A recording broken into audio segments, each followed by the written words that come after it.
Okay, there we go. Hello, welcome to Left for Random Talk. I'm HH as usual. Getting some things set up here. We do have a game that's going to be playing in the background. Once again, it is Warframe. Rev, you can unmute yourself now.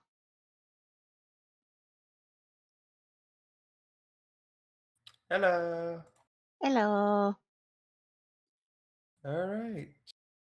Hello. I discovered something about the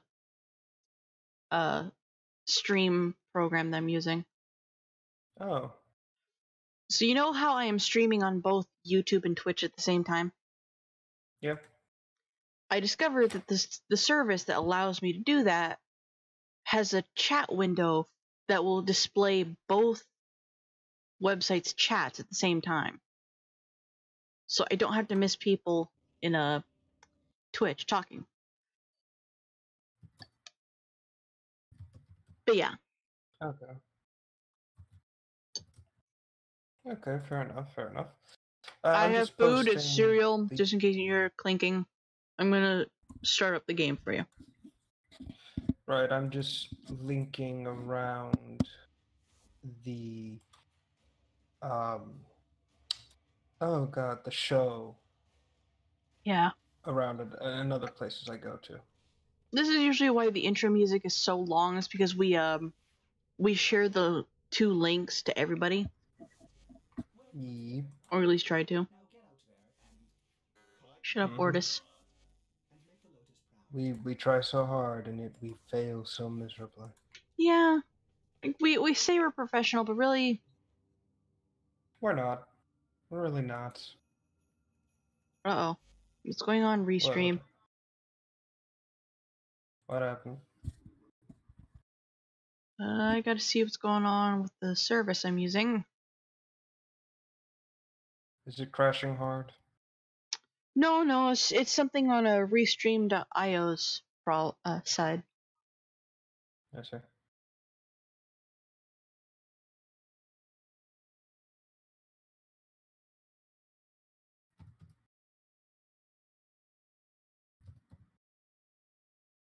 Let's launch it again.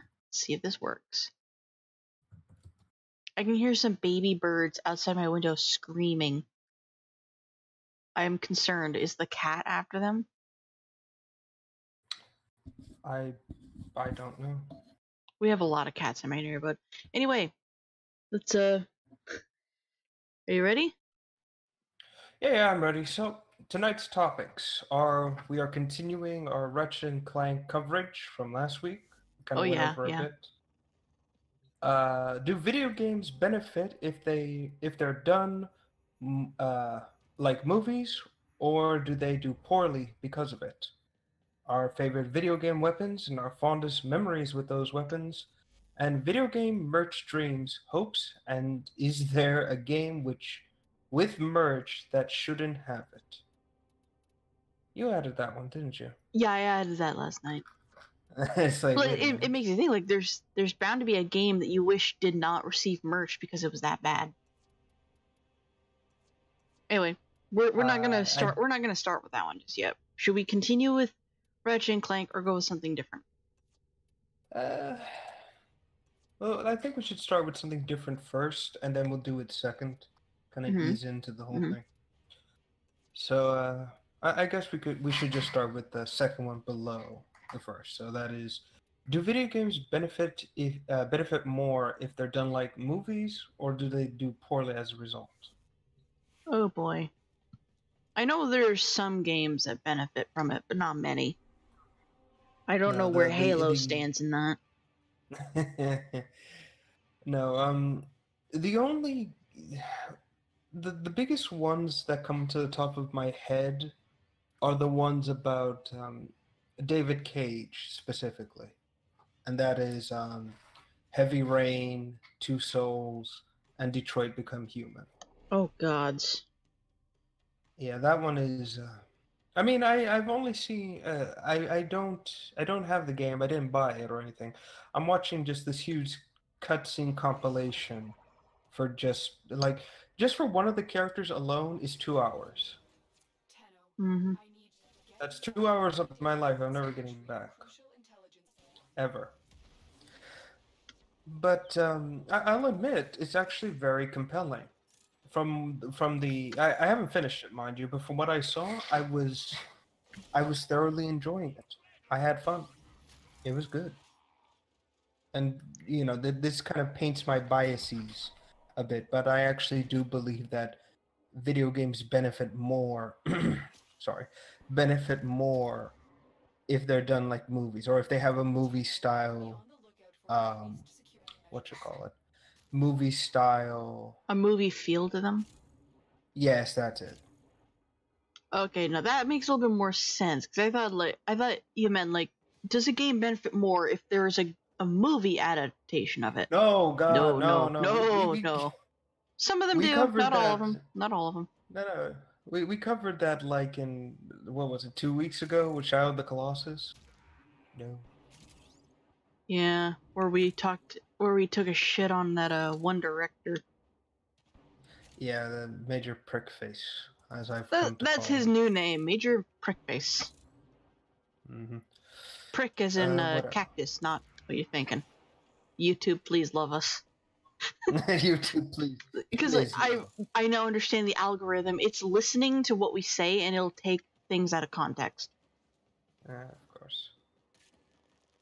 And start just swearing up and down. That's actually why we're not being monetized, by the way. Yeah, well, to be quite honest, at that point, it can go to hell. That's all I'm saying. Mm-hmm. God. Anyway, but enough of that. I admit that as stupid as this is gonna sound, I actually miss the days when PS2 games had the most insane, take it seriously stories to them. I actually miss those days. Don't you miss it when there was like a PS2 game that was really cartoony and funny, but it tried to tell you like, hey, this is a very serious story? I want to say Dino Crisis. I want to say Ratchet and Or Clank. at least, and it comes back to that. Full circle. Yeah, it is. You see, we planned this shit ahead of time. Are they buying it? No? Okay. I don't know. But in all seriousness, though, hold on, I just got a message. Oh, Bill's in the call. I'm replying to him. Yeah, Bill. Okay. If you have anything to add to this, like, go right on ahead. We don't mind. Just the problem has always been rambling. Yeah, we're trying to cut back on that so hard. Yeah, and I'm trying to be entertaining in a spy mission. Guy, so. Yeah. Why is there so much dust clouds? It's so weird. You know what's crazy? I've been getting to go on a side note here because I'm watching your stream right now. The screen. I think the dust clouds only happen with Ivara, because you're the only person I know of who has this issue.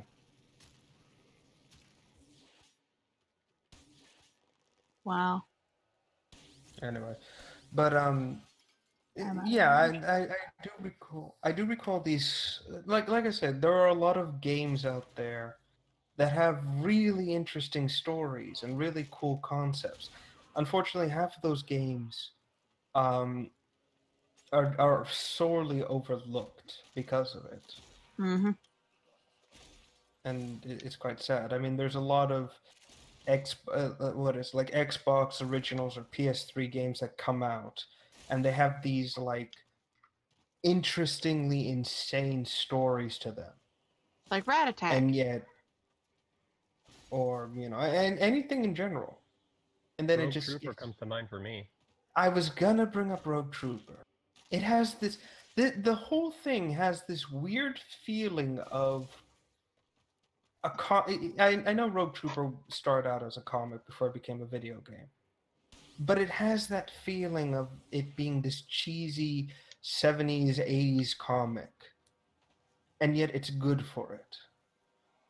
But it also plays out very cinematically. Give me Yeah, a second, and in a good guys. way. Give me a second. Okay.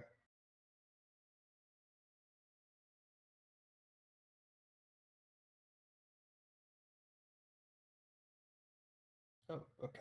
I think.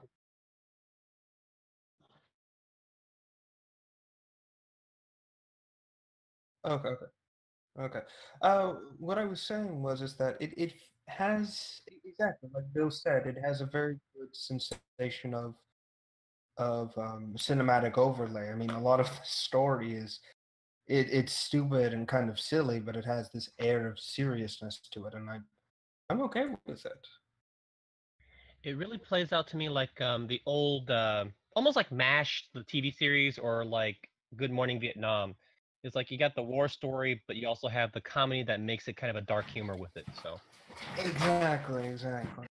And that's something I feel is missing um, from a lot of modern games. Is this we know we're this fun aspect to it, and to be quite yeah, honest, it's hard to make a joke. Hmm? Sorry. No, I was gonna say it's hard to find these creative stories anymore outside of outside of the PS2 era. Some of the original Xbox had them, but they kind of fell away pretty quickly.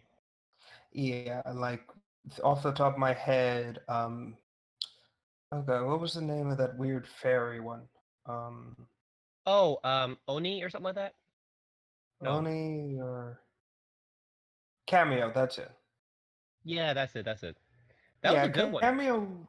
Yeah, but this is the weird thing about it. Like as I watched through the game and played it, I kind of got this weird sensation of it's trying to make itself into something bigger, or something that is going to try and sell to the people, and yet at the same time it seems like it's trying too hard, you know?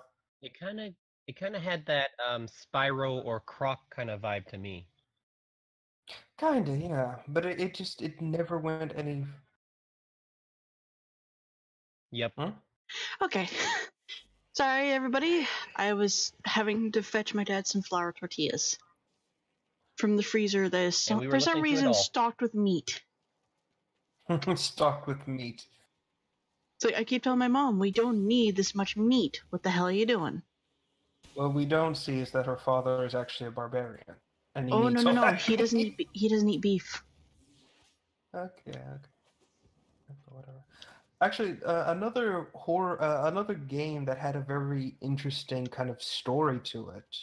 A very B movie feeling story was a game called Extermination. It was a PS2 Oh, game. that one. I remember this game specifically because my brother is a dick. Uh-huh. I remember hearing of the name and so many different commercials for it. It looks so interesting, but at the time was so relegated to just the PS3 that unless you were lucky enough to get one, No, this was PS2 PS2. era, like way oh, back PS2.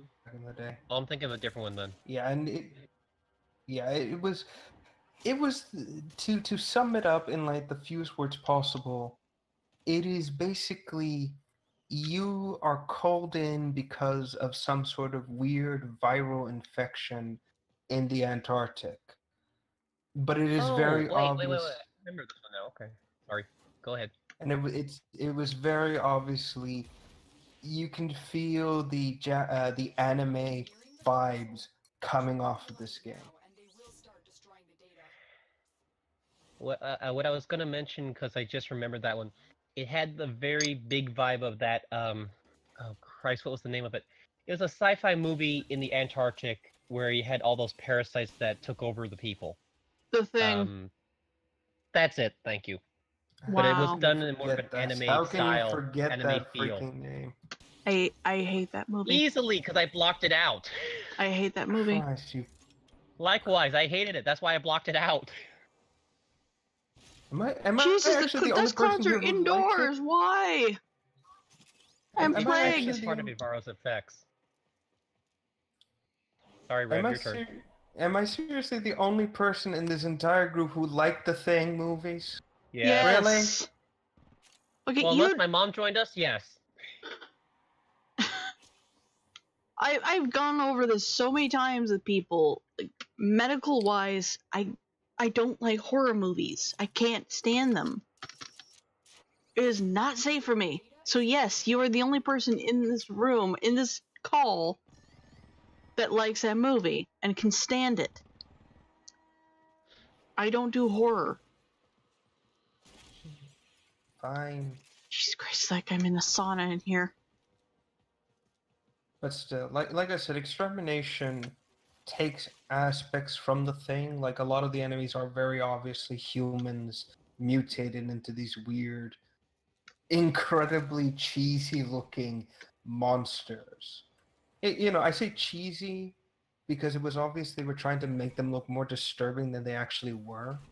But PS2 graphics at the time, so it looked very poor. And the monster designs are very obviously anime Japanese inspired. Kind of it's Is just it like ridiculous. original Resident Evil levels of poor CGI? No, it's bumped up higher than that, but a lot of them. But unfortunately, because of the texture qualities on certain aspects, the monsters don't look right. Like you can still see what is body armor on a person, all that stuff. That's not the issue. The issue is the monsters themselves. They look like walking bacon. That's that's the only way I can describe it. Just walking bacon with bones on it. Oh no. Well, at least I don't have to worry about dinner for tonight. Ew. Ew. See, I did this. I did the smart thing, and I ate before we started. I'm still kidding, eating. I'm kidding. Slowly. I got a burrito saved for me for later.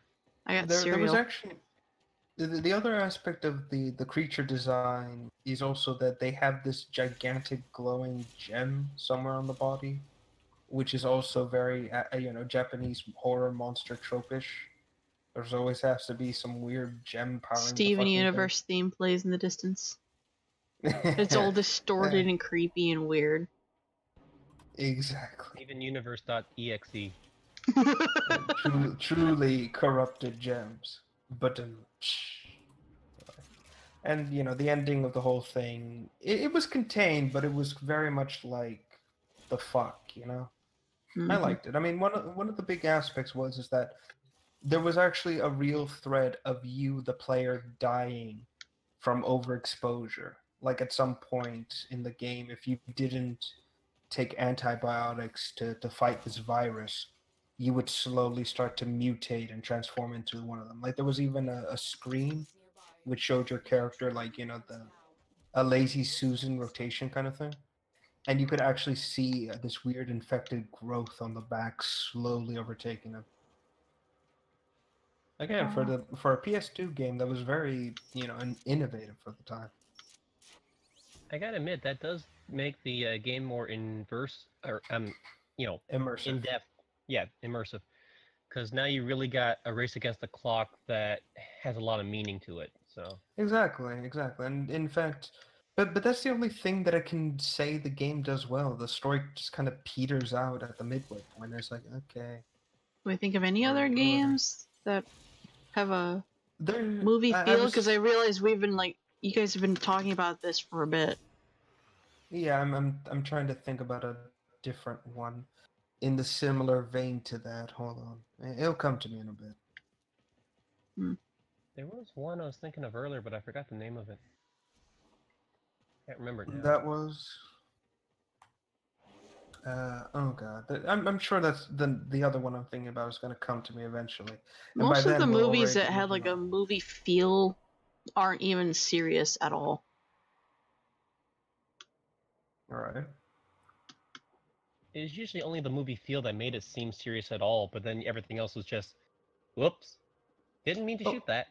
No, what takes it out of I think that a lot of these games, what they wind up happening is that depending on when they were released, like with the hardware, you can't take it seriously anymore, because especially with like PS1 games, it's like, oh no, I'm being attacked by a low pixelated monster.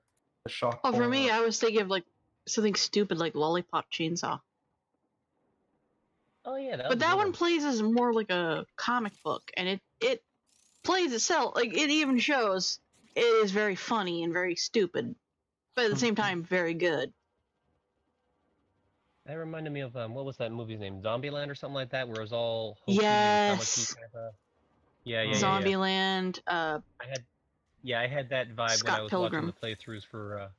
Yeah. Sorry, you guys cut out. What was the game you mentioned? I mentioned Lollipop Chainsaw, and he started talking about Oh. how it felt like Zombieland, the movie.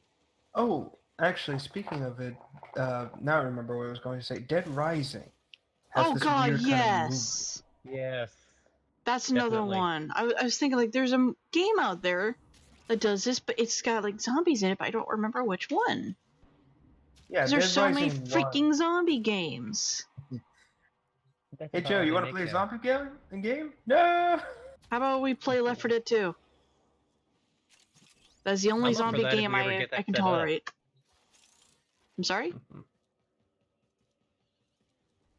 Huh? What did you say, Bill? I said if we ever get this thing set up to do a live stream while we all play Left 4 Dead 2, I'm up for it. Oh, we can. Like, I don't think my laptop will run it, but we can try. Anyway, there was what I was gonna say about okay, now I forgot. Dead Rising 1 specifically. It had this weird feeling of it being a movie, but at the same time, as it also felt like it was kind of like what's it called? Like a TV series at the same time. yeah. It was weird. I mean, it was obvious that it was trying to take itself seriously, but then you also had you had stupid shit happening, like Dead using Rising, is Dead Rising 2 the one in Las Vegas? Yeah, Dead Rising 2 is the one that takes place in Las Vegas. Yeah, it does a similar thing, and then you meet the guy with the chainsaw and kink gear. Just, Creepy as all hell. That's all I can Be say. glad It's creepy. you've never gone to the Folsom Street Fair in San Francisco. you know what's creepy? you've shown me like glimpses of it. No. I've You know been what's... down there, and that's all I'm going to say. We can move on from that topic. Sorry. No, I was going to say something. Dead Rising 3 brings back the concept of just crazed sex feed again. Yes, that guy was so funny, but also I very couldn't take- weird. I couldn't take the guy seriously because, for God's sakes, he has a flamethrower dick.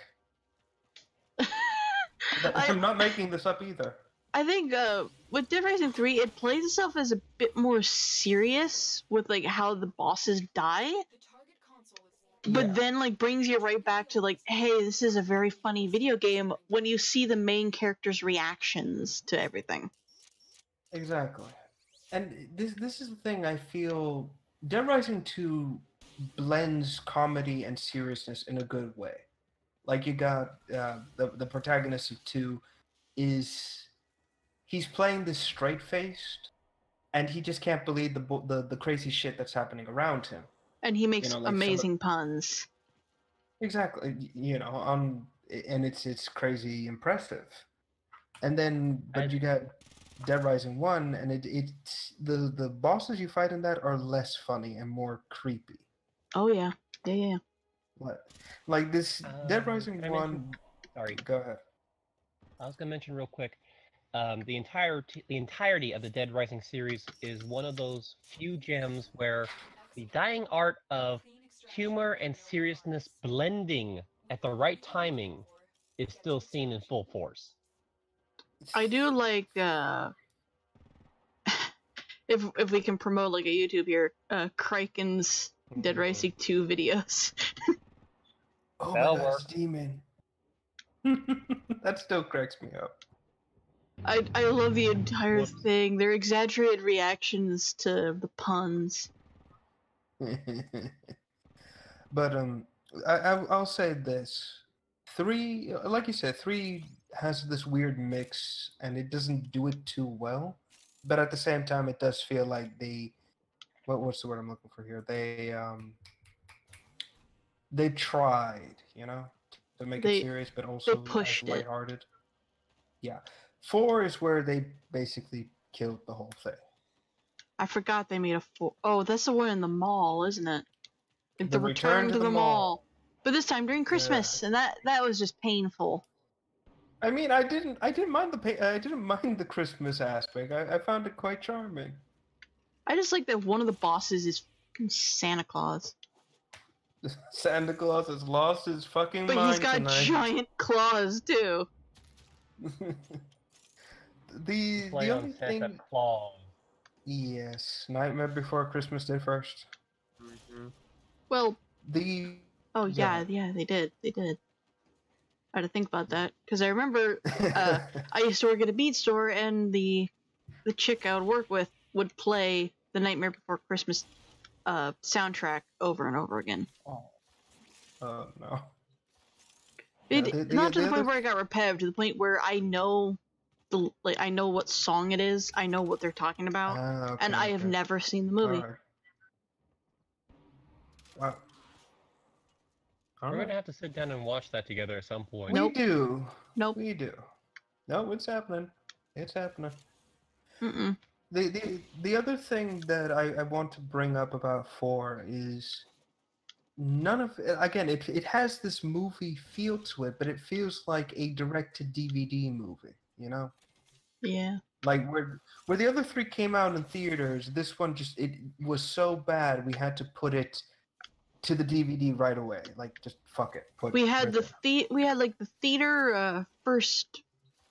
The first movie came out in theaters, and then Sci-Fi took over the rest of the sequels. Exactly. The rest of the sequels have the sci-fi B-movie aspect to them. I mean, 2 and 3 did it better, but then by the time it's 4, it's like, no.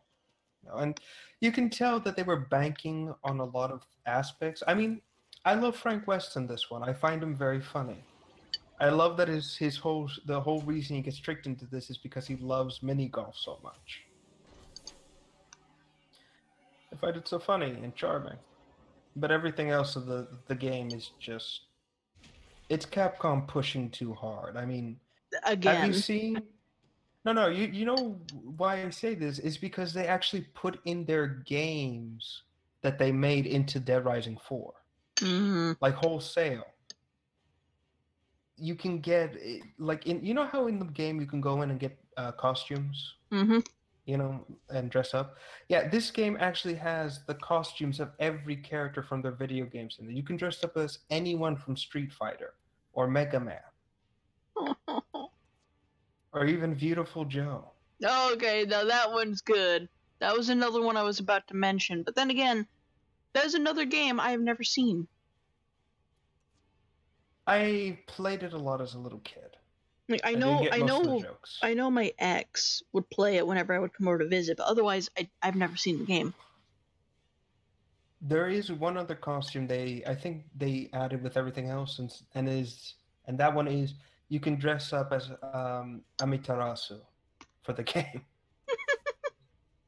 And I mean, it looks okay, but at the same time, like, this is fucking too much.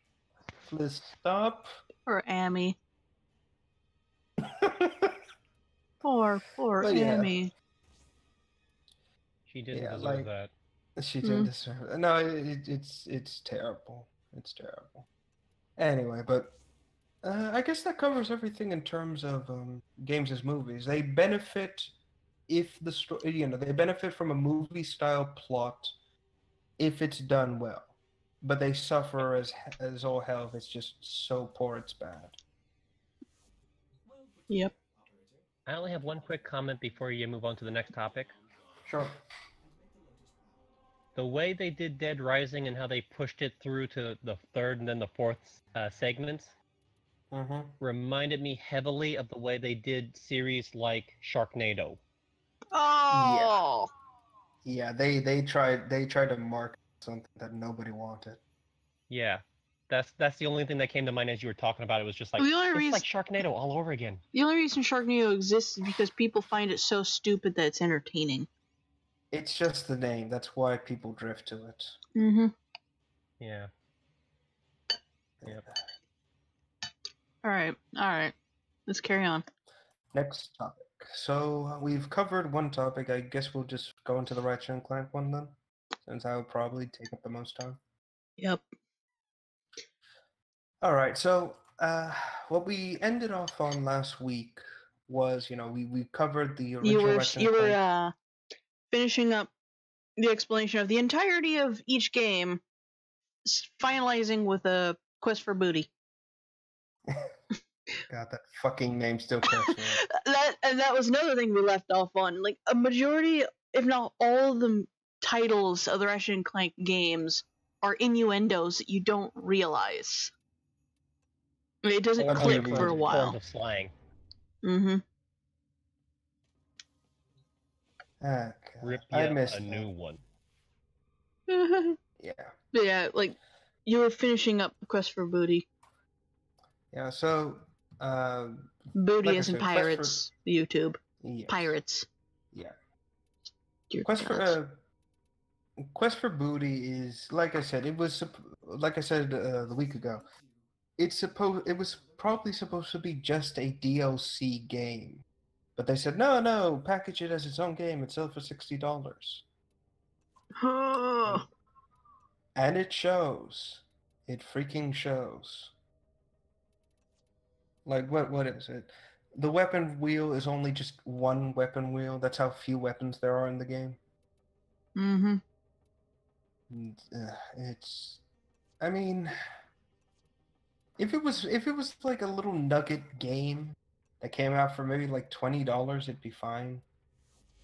But they sold this fucking thing for full price, so fuck it. Fuck it. Anyway, so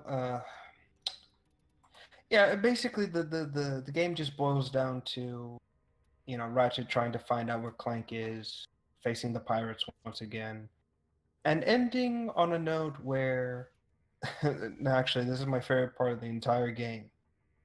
At the very end, the big cliffhanger sting, and it's Nefarious returning after all this time on the asteroid.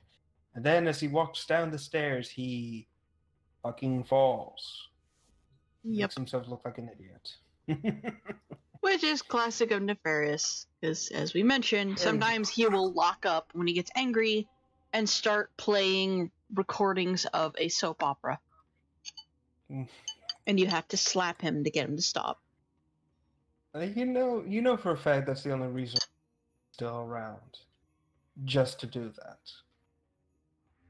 Yep. Anyway. So I guess we can go into a Kraken time, and this is the point where the entire series basically becomes this huge epic story, or a huge finale of sorts. Oh boy. So how do I put it? How can I condense this down as much as humanly possible? I don't know. I don't honestly know. Okay, the campaign at the beginning is split between Ratchet and Clank, between the two. You start off playing as Clank in a gigantic citadel-sized machine called the Great Clock, which apparently is being used to keep time in one place, basically stable. And again, spoilers for the game if anyone's not played it. Fuck off. No, I'm kidding. Basically, the Zoni, these weird little aliens from, what was the name of the first game? Tools of Destruction? I have no In idea. the Future series. Yeah, it was Tools of Destruction. Basically, the Zoni are these little, time manipulating aliens, and it turns out the leader created Clank.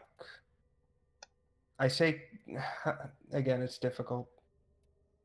Apparently, he gave Clank a soul, and Clank was built in a robot factory. Okay. Time travel, just it's just time travel. Deal with it. And basically, the point is that this Zoni, Azimuth, I think he's called, or Zimuth, I don't know. Basically, his whole point was that he wanted Clank to take over when he was gone. at some point, and then basically the whole Great Clock is now Clank's responsibility to keep the thing going, keep it functional, keep it secure and safe. Unfortunately, Nefarious has a horrible diabolical plan in which he wants to use the Great Clock, go back in time, and create a new reality in which the hero will always lose. Yeah, it's an interesting idea, if you ask me. I don't think it's ever been done before. Nope. There have been ploys where the hero is never born, but there's only one hero that they're targeting. Exactly. This is an entire thing where basically Nefarious wants to go back in time so much and often that every villain who's ever fumbled will get a do-over for his final plan. A reset button, basically. Yep. And like I said, it's a crazy, clever idea. This is the thing about him. He's stupid, but he's freaking smart when he has to be. Yep. It's crazy. The plot also revolves with Ratchet discovering, going about the planet, trying to learn more of his history and find Clank. And actually, for a second time in the series, Ratchet meets a new Lombax. I think he's albino? Yeah, he's white and red. Yeah, so I guess he is an albino. I'm just assuming we've never really seen a differently colored Lombax. Well, no, it's been determined that white and red and the orange and brown is the common two colors. Okay, then never mind. Anyway, it turns out this Lombax was friends with Ratchet's father back in their youth. There's actually a very nice photo of both Ratchet's father and this Lombax as very young individuals, and looks good. You get this weird feeling that they were close, kind of thing, like two best friends. Well, yeah. Yeah, but again, that's a lot of character development in just one photo, one picture. Hello, scan me, thank you. It's like, DC, Marvel, take note. That's right. I'm calling out DC and Marvel. Bring it. Right, that's not going to do anything. It's just, I'm just shouting at the top of my lungs. Bring it on, fucker! And we get shut down. We get shut down by the House of Mouse specifically. Anyway, yeah, basically, I forget what the guy's name is actually. The other Lombax.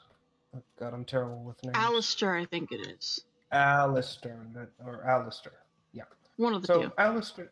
Yeah, so Alistair basically decides to kind of teach Ratchet a few things about the Lombaxes, their history, and then reveals that it was his fault that Tachyon, the little villain from Tools of Destruction, did what he did. At least it's not very much clear, but it's implied that Tachyon had the designs and everything and had tricked him into giving him the resources he needs to start building the Drawfits, the little fish aliens that he works with. And because of that, when all the Lombaxes left, to a different dimension, Alistair was left behind, exiled. That's kind of a shame. And his whole goal is he wants to find the clock to undo his mistake. Fix things that basically, were his fault. Noble, but foolish. Incredibly foolish. Anyway, the story continues, the plots unfold, so on and so forth, yada yada yada. The game is kind of... Why did I go to Lua? Because you hate yourself. I wanted to have some fun. I didn't want to do. I didn't want to do I didn't want to do like loads and loads of spy missions because that's what I've been doing lately. Oh no, it's fine. It's fine. It's just you hate fun. That's why. Anyway. And this is why I keep myself muted.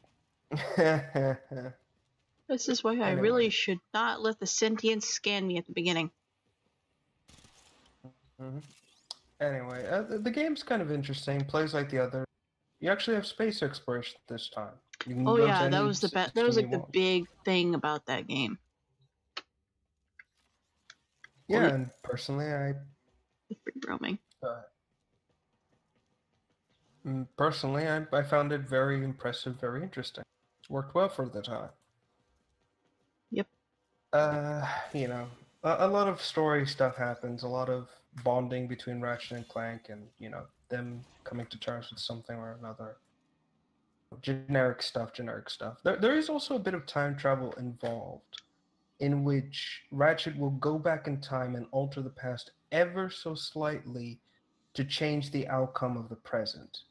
And it shows. Like, for example, if you go into the past and you plant a seed, in the future, a giant platform plant will grow. And, you know, you're encouraged to go back and forth between time to change things as you need to. I find that very clever. I find that very interesting. So, you know, very, very impressive. Time travel is still a gimmick that I absolutely despise. I agree. Well, actually, what I find very hilarious is that in one of the instances, oh god, I'm actually blanking on what the other alien race's name is. Fuck! Why can't I get these names right? Ugh. Tiny side comment on the time travel stuff. I agree in the whole dislike of it, but there are rare occasions where it's done right that I actually kind of like them. I like how it's done in Dishonored 2. It was really well that's a good done. example.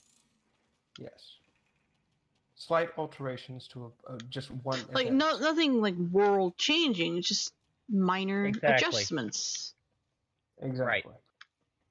Carry on. I can't say the same for this one. Like I was saying, one of the one of the primitive aliens, basically the ones who caused the entire time travel fiasco to occur. At one point, they apparently lost a big war, and the planet is like destroyed and things of that nature. You know, it sucks. It basically sucks. Yep. However, at a later point, Ratchet goes back in time, alters the events of the conflict, and actually makes it so they win. When he comes back to the future, there's a massive village celebrating. There's a statue in his honor. And my favorite bit is when one of the aliens sees him coming through the portal, he comments and says, "Great costume, guys. He'll nail the play." Oh my It's not god. even like it's not even like, "Oh my god, or you look so much like." No, it's just nice costume. Oh man, there's a post on Tumblr where somebody says like most unenthusiastic like lost of words, like most disappointing and unfulfilling celebrity meet ever. And the person had walked past a celebrity and asked like, isn't that don't know the name, like isn't that like insert actor's name? And the actor went, yes it is, and kept going. Yeah, same kind of thing. Same kind of thing. I'm going to say this right now. You know, again, skipping a lot more. Nefarious is incredibly animated in this game. Like, every little thing the guy does is exaggerated to the point where he's my favorite aspect of the entire game. Again, they nailed it. They nailed it with it. Anyway, after all this happens, Ratchet and Clank, you know, take out Nefarious' station, yada yada yada, and they arrive at the Great Clock. It's at this point that it's revealed that, or actually earlier than that, the clock can't be used to travel back in time. Like, time is so unstable and fragile that even the slightest alteration or going back in time will cause things to be destroyed. And of course, Alistair can't see past his own anger. So he kills Ratchet, Clank's on his own, and he risks going back in time 12 seconds to save his friend. Impressive. Story ends basically with Alistair sacrificing himself to keep going, and Ratchet and Clank, just like everything else in the series, go off, you know, on another adventure. It ends in a very warm note, and I like it. You know, I would have liked it if it just ended there, but no, other games came out. Fucking hell. Story of my life right there. Any comics? Comments? Shut up. Shut up. The only comment I could make was that there was actually one other game I remembered earlier, and I finally remembered the name of it, was Comic Zone. It was like when you're trapped in the comic book. But otherwise, I got nothing. Don't mind me. Okay. Alright. So I'll just move on then, since nobody else has got anything to say. The next game to come out after this one ended was actually a 4-player multiplayer game All for one. called. Mm-hmm. I really wanted to play that game. Oh, it looks incredibly creative, actually. Like no Again, the joke, story... like one of my favorite games for like the PS2 when I was younger was Shrek 2. And it played exactly like that. Yeah, I remember that. It's kind of cool. Basically, the plot for All for One is, and by the way, I can't believe this is a thing. The whole thing kicks off by Cork apparently got elected president. I'm sorry, what? Who in their right mind would elect an idiot into the president? Okay, shut up. I know what I said. Shut up. You're talking to the wrong person because I live in the state where this is happening. It's like, shut up. I know what I said. Good thing you caught yourself. Because we're not here for political talk. We're just here for video games and stuff. Yeah, moving on. Anyway, so Quark goes out is apparently has been awarded some bullshit medal, and the podium just so happens to be in the mouth of a frozen monster. Can anybody else see the very obvious trap here? It's like that one scene from the SpongeBob movie. The ice cream stand that is actually a part of a monster. Exactly. That's exactly what happens here. No. The movie, not the TV show. Episode. Oh, I never watched the movie. Never mind. And this is why your childhood sucked. No, I'm kidding. Yeah, I was more of a... I never cared for SpongeBob anyway. I was a Disney and Cartoon Network's kid, not a Nickelodeon's kid. I watched Nickelodeon, but other cartoons, not SpongeBob. The only thing I ever watched on Nickelodeon was like iCarly and Nick Jr. Fair enough. Anyway. I'll be quiet, I'm just gonna date myself. I'm just gonna do good idea. Anyway, again, the game basically goes on that. The creature is then captured. Nefarious is caught up in all this, and basically the four wind up landing or being transported to some weird alien planet with every known predator in the galaxy being brought here. Sounds like my kind of place. Just saying. Mm-hmm. Oh. Anyway, Doom is your kind of place too, so... Also true. Still. You know, the four basically go off. They find out about some horrible collector robot alien kind of thing. And they go about. They find out that the planet's inhabitants have a weird symbiotic connection between themselves and pets that they get. They grow smarter, more intelligent, etc. And then they arrive in the...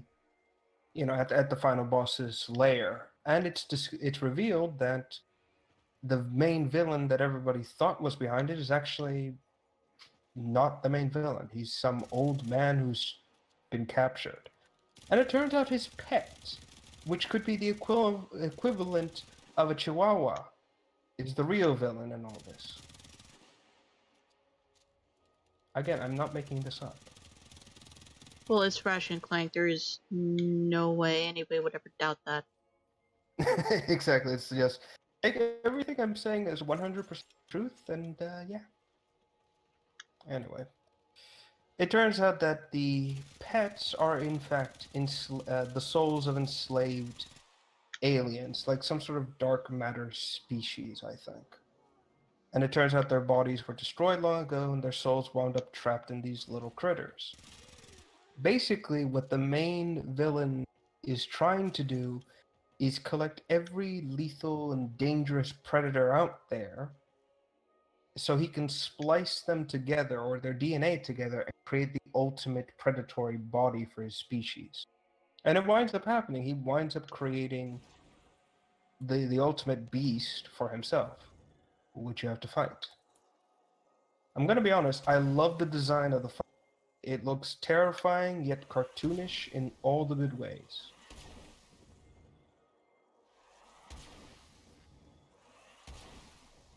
Yeah. Anyway, game ends once more. Villain is defeated, and they go home. Also with Nefarious stealing their spaceship and being a complete dick about it. And again, what could we expect from someone whose name is literally evil? Well, there is a doctor in there somewhere. And so I'll have to he find it has at the to bottom of the box. But... Oh, no, I have serious doubts about his doctorate. I don't think he got that legitimately. Yep. Just yep. Yep. Exactly. He's the type to do back alley surgery. We all know it. Ugh. Just stare. Again, his doctorate is actually nothing but a piece of paper that says "I am doctor." Anyway, I admit, a lot of the game it's played a bit more seriously than the others, but it is funny in where it has to be. Like the doctor who claims to be a Lombax whisperer. Oh god, that was hilarious. Stupid, but it was hilarious. Anyway, moving on. And yeah, that was all for one. I'm skipping over. I'm skipping over one of the games most boring as all sin. I think it was like something called Full Frontal or something like that. It was a very Full Frontal Assault. Yeah, that's it. It was a very poor RTS kind of game. Not very interesting. Very boring. The only note, the only point of note is that the main villain was once Captain Quart's biggest fan, and yet he's so god, cringy. is that I can't nerdy kid in the second game? Yep, it is. Oh no, not the return of that guy. He's cringe. He has internet quips and memes. I just want to punch him in the face so badly right now. That's all. That's why we're skipping this over, just because of him. Because of him. Why? The last game is, of course, Into the Next. Which again feels like a retread of Quest for Booty. I mean, in terms of like it feeling like a DLC. Oh, this that is was a game cut I up don't know into- anything about. Oh, really? Wow. All Like right. anything past All for One, I don't know anything about because I never saw. I stopped watching TV at that point. Fair enough. Into the Nexus is, I guess you could call it the final game in the future series, because you know they haven't done anything after that. Anyway, the game is basically kind of like an end anthology to the Ratchet and Clank series, in which Ratchet, you know, it's pretty much confirmed at this point that he is a galactic ranger. So he's flying a massive prison ship. Like, we're talking about that it could hold tens of thousands of prisoners. Oh, the prison Except ship that- from the second game again. Well, actually, it has it only has one prisoner in it. Oh And boy. she's so dangerous that they have to keep her in this ship by herself. Hmm. How do I describe her? She has like dark force powers kind of thing, you know? Like she could choke you in midair kind of crap. Your lack of confidence disturbs me. She's also very disturbing, actually, as a character. Actually, since I haven't done this in so long, I'm going to share an image. Actually, this was about to be our episode shared. Very likely. Crazy, isn't it? I'm gonna go into the rift and stand amongst all these enemies, so there will be action in the background. Yes. Actually, I'll also send this other one for a better look at them, the two villains. Okay, that. Cringe. Lots of cringe. That looks like a main villain to Neopets. I have actually seen It does, and yet, I've seen at the same somebody. time, they look familiar. I've seen Sorry. somebody do like a let's play of the Neopets game from like a long time ago, and she looks like she should belong in that. Hold your pants, stream. I'm doing this. Hold on. Sorry about that. What is it? I know their last names are like Prog, Porg. I can't remember the first names. They're actually brother and sister, by the way. So, to give a bit of backstory to these two, apparently they were orphans. They have no family, no connection, etc. She was very weak, very small, and her brother's always been there protecting her. And you can very clearly see that he's been that it's taking its toll on him, you know? The augments, the giant body. Kind of sad for the guy, really. Well, then again, you're sided with the Grenier, so. Anyway. So, because they had such a shitty upbringing, they basically just turned on everyone, you know? The whole world was against them, so why should we be good people? Just kill everything. They start doing crime. Found the names. Sorry, I just found the names. Vendra and Neftin, I believe. Yes. They sound Grenier. It actually shows on the tab for each image. I was deceived. Okay. Well, basically, these two, like I said, they're siblings in crime. And Neftin actually, by the way, they actually bring back the thugs from the second game, or the company. Oh, those guys. Yeah, they don't look anything like their original counterparts. They're actually more like goblin shark-looking faces, like proper dinos. It's a it's a company. It's not a race. No. I meant to say is that they look very different and very weird, but still Ratchet and Clank looking. Okay, and again, it's a company, not a race. Fair enough. And only in this context would that phrasing of very weird but still Ratchet and Clank make sense. Thank you. Anyway, so the thugs work together, they bring down the ship. They actually capture Kronk and Zephyr, the war droids from Future, from the first Tools of Destruction, and they have them all, everyone's dead to rights. She has them in this weird force bubble, and it turns out that Vendra? You know what I'm confusing her for? I'm confusing her with Venkra. You know, Venkra and Sprague? I don't know. The Grenier assassins. Oh, the two from the Sabotage, yeah. Yeah. That's what I'm confusing her with. It's like, you know what? They both have the same name. To some extent. Anyway, but Vendra wants to make them suffer, so she actually blows up the ship. And Kronk and Zephyr are killed. It is actually very touching. And sad. Actually, Neftin even says he doesn't want to go through with it. They're just old war droids, but she has none of it. So she blows them up. What a bitch. Anyway. You say that as I realize I'm actually being shot in the back by a Grenier. It's like, what a bitch. Turn around like, what the fuck, you little bastard? I'm gonna shoot you with 2 whole clips in the face. Nice. Anyway, so as you can imagine,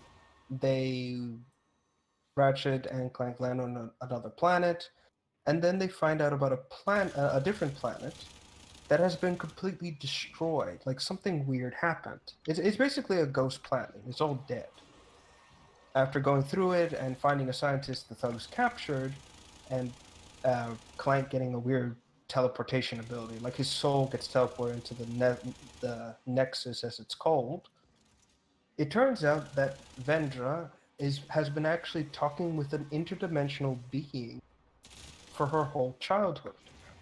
A being she calls Mr. I. I'll give you 5 guesses as to why she calls him. Sauron. Well, the creature is massive and powerful, but unfortunately he cannot manifest himself in his whole body. So only his eye could be seen by her. So, yes. The Eye of Sauron. I'm actually just going to show you the guy as well. So the species, it turns out, the siblings are actually part of this ancient species. Apparently they're hybrids, something of nature. Mr. I has been talking with Vendra for years as she's grown up, and has been telling her about a way for them to return back to the galaxy. Again, it's also revealed that it's heavily hinted at that the Lombaxes also sealed these beings away. So they actually have a kind of a, what's the word? Apparently they have a history of doing this. Go figure. Anyway. Mr. I has been basically training her to get stronger and to also find the Dimensionator, the same hat. Her brother, of course, doesn't want to go through with this because, again, he's literally Satan. We're literally making a portal for Satan. Does anybody else not see this? Anyway. So it all goes south. The Eye betrays her, and the species, the creatures called the Nethers, return. And my god, are they, like, how do I put it? They look like something a children thinks of a demon that's from hell, like a very child-friendly kind of demon. It's weird. They're all like made out of energy too. Wow. Yeah, I mean it's creative, but it's also what the. Anyway, so Ratchet and Clank set up a deal with the brother, and they convince him that to save their sister, they have to work together, but only on the condition that that once his sister's back, they turn themselves in. I mean, they're still criminals after all. He agrees, shakes hands with Ratchet, breaks his hand in the process. Yeah, again, little humor like that. Ouch. And they work together. Just ouch. Yeah.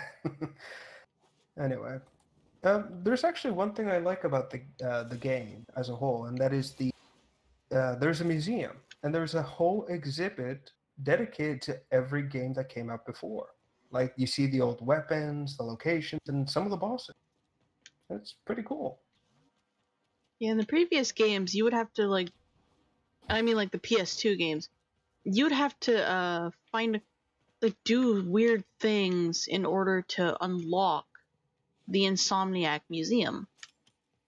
Like in the third game, you had to go to a clock in the main city, like the capital city. No, not the capital. Like a big metropolis city planet. Find the clock, wait for it to be at a certain time, and I think shoot it. And then the Insomniac Museum will open up. Alright, fair enough. I forget what you have to do for the second game and the first game, but they're there. It's fine, it's fine. Again, people will love you for the fact that you've told them how to get there. Like, another thing you can do is literally cheat and change the time on your PS2. Or you could cheat. Okay, there are kids across the street screeching because of a sprinkler. I can hear it. The mic won't pick it up. I can hear it. It's just one of those things like, what is wrong, child? Are you being killed or something? What is going on? The years of youth. Fuck kids. Like, they can all go to... No, I'm kidding. But anyway, I like the museum. Again, it's a huge thing dedicated to every major event in the Ratchet and Clank series. Every villain, every area you've gone to, it feels right, you know? Like it feels correct. Anyway, Dimensionator is fixed, everything comes to an end, the siblings turn themselves in, and Ratchet finally gives up on finding his race. You know, the hat is ruined to the point that they can't even use it. So they basically just say, fuck it, we're just gonna deal with it. And of course, Kronk and Zephyr come back as robot what? as robot ghosts. Yeah, I'm not joking. Star they return. Wars. Yeah, and you know what? I'm happy with that. You know, I'm honestly pleased with it, and they basically kind of with the joke. I mean, they actually can't hurt each other, and one of them says, "Come on, let's go check out the fem droids out in the graveyard." It's like, oh, they're going to a better place. They're going to have robot sex. Ghost robot sex. Man, words you never think you'll say in your life. Right there. And that's just the beginning. And yeah, that is every Ratchet and Clank game out there. But what about the reboot? Every game out there. Now, hold on. Yeah, we do need to talk about the reboot. Just a little bit. Just a little bit. Because I didn't watch the movie. I really wanted to see it when it came out. And, like, I'm happy that they I was honestly going to ask about that movie. I did not get very far. At all. Sorry. But I am happy that they brought back the characters. You know, they brought back the series. Because Ratchet and Clank it's a classic. It's a really good game. A really good series with amazing characters. But we haven't seen it in so long. And then this game comes out and, you know, hooray, it's a reboot. It's a complete restart. But then you play it, it is a restart, but some of the it's hard to explain. Like, it's still good, all things considered. It's a competent game. Yeah, it just doesn't feel the same. Exactly, that's the biggest thing. And the worst of it is shooing in Dr. Nefarious for this game. And for the reboot in general. It's like, no. Fucking stop. I mean, I do like the new villain they introduced to the series. You know, the robot general, aka Rocky Balboa. Technically he was in the first game. The reboot no.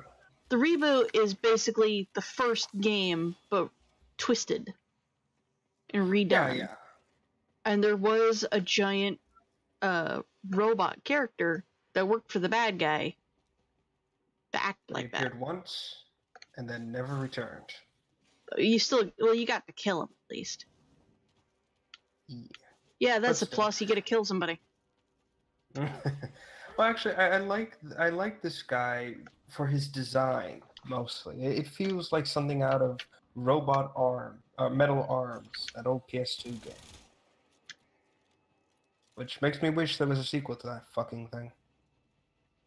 You sure it's not Wild Arms you're thinking of? No, it is not, Bill. Alright, just double checking. It's like, no, it's fucking not. Just double checking. No, you're fine, I'm joking.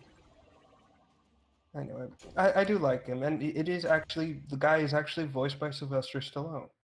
Oh, cool. You can fucking hear it in his voice. I'm so happy leave the imitations for some other time. I'm so happy that they brought the series back. It's just, it didn't feel 100% like Ratchet and Clank. Yeah, and like, there were things that they did that. You know, actually, no, I don't have any opinion on this because I didn't even finish the movie, because the movie was very cringy.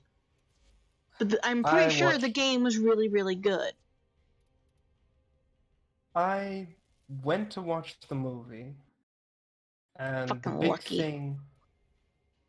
Well, I didn't really enjoy it all that much. It was very cringe, and I just couldn't shake it.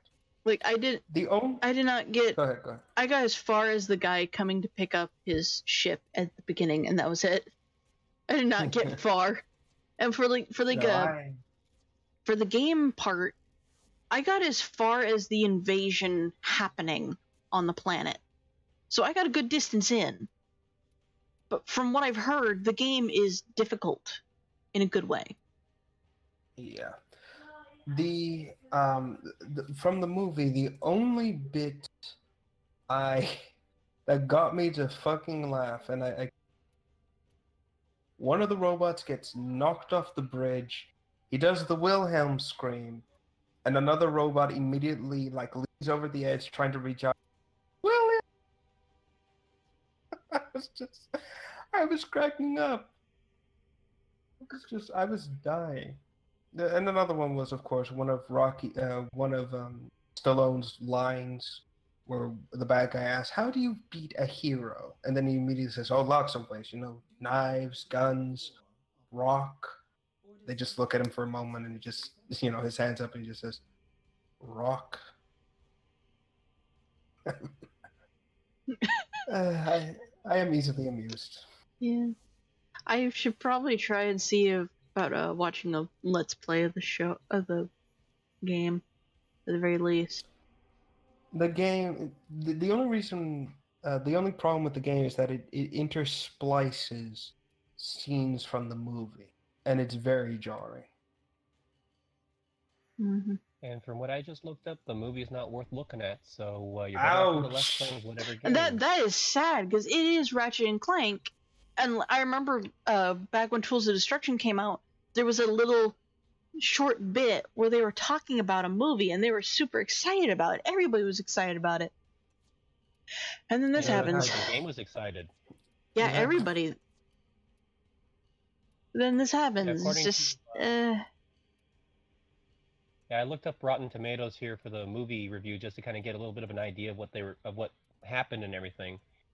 And it's the audience score puts it at a 42%, and their rating is 18%. So yeah, I definitely recommend looking at more than just Rotten Tomatoes, because each site does a different scoring system. Oh, I know. It's just I'm trying to go by a quick lookup, but that's what came up. So. Mm-hmm. Yeah, so the most minimal effort. If I had more time to look, I'd find more places.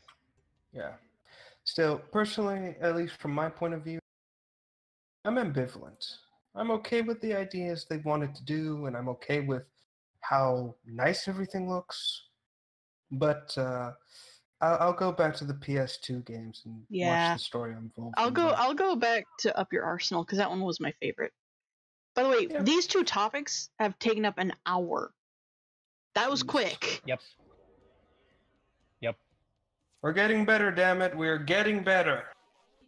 Kinda. Yeah, kinda. Well, I guess the last two will be very quickly. So maybe this one will actually end. Or would you guys want to take a break, or do you want to keep going? I have to hop off and take care of some other things, so. Alright. So that's alright. Bill's gonna head off, and I guess we can take a break then. Alright. I actually just started. It was great joining you guys. I actually just started yet another spy mission. Hooray! But I'm in solo mode, so I can pause it. Alright, so we'll take a quick break. Everyone go deal with what you have to, and we'll see you in a few minutes. And I'll see you guys next week if I can make it. Alright, thanks for stopping by, Bill. I'm glad to have you here. Yep. Alright. We'll see you all in a bit. Mm-hmm. So quick thing here, just me and you, audience. I'm not gonna have Warframe playing in the background, because I need to pause it. I'm going to play the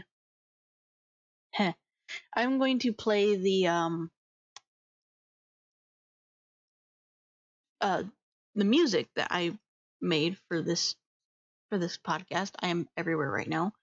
I'm going to stretch, go to the bathroom, probably get something better to eat, take my medication, uh, tab away from this for a while the music is playing if it gets on your nerves.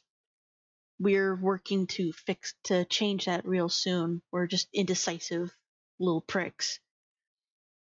So yeah, get up, stretch, do what you need to do. We will be back. Just for now, we gotta get up and do stuff. See you in a bit.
Okay, well, I'm back. Don't know about anybody else.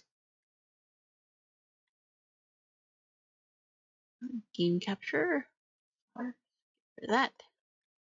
I'm gonna carry on with the spy mission until people come back. I'm gonna move my phone over here. It's very, very jingly. Well, I just started this mission, so let's turn up the audio. Ooh.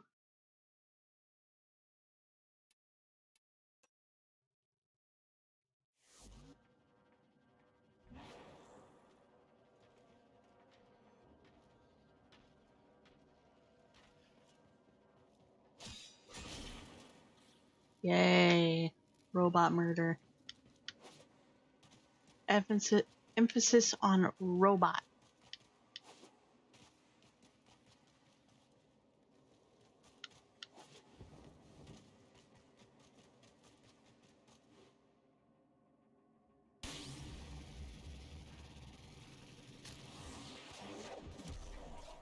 No, you saw nothing. There's nobody here. You're kidding yourself.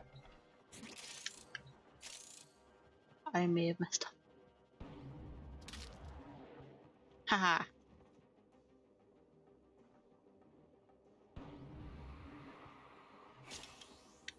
Dang it.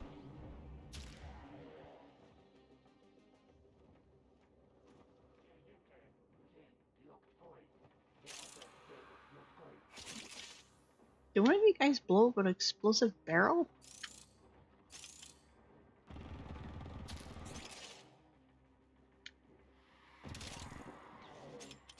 Okay. Odd. We gotta make it over to A.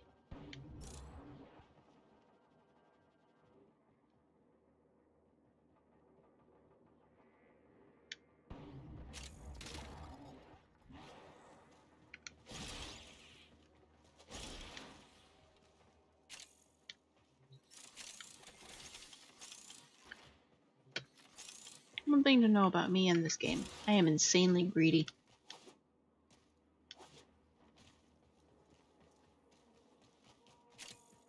Like, if that radar, that map shows that there's loot nearby, I'm going to ignore the objective to get it.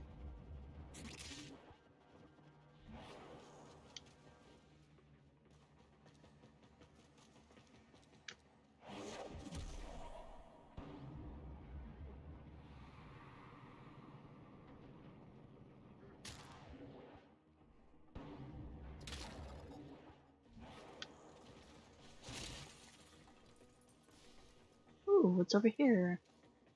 Loot.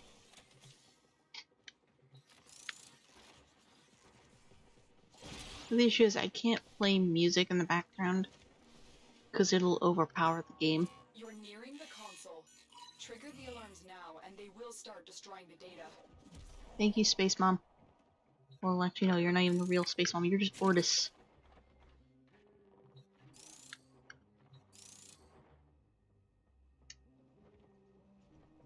Yoop. Yoop. Whoop.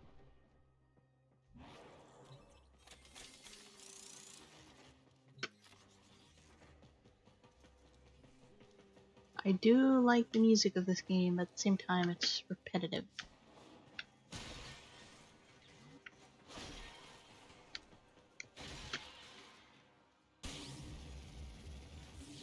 We back?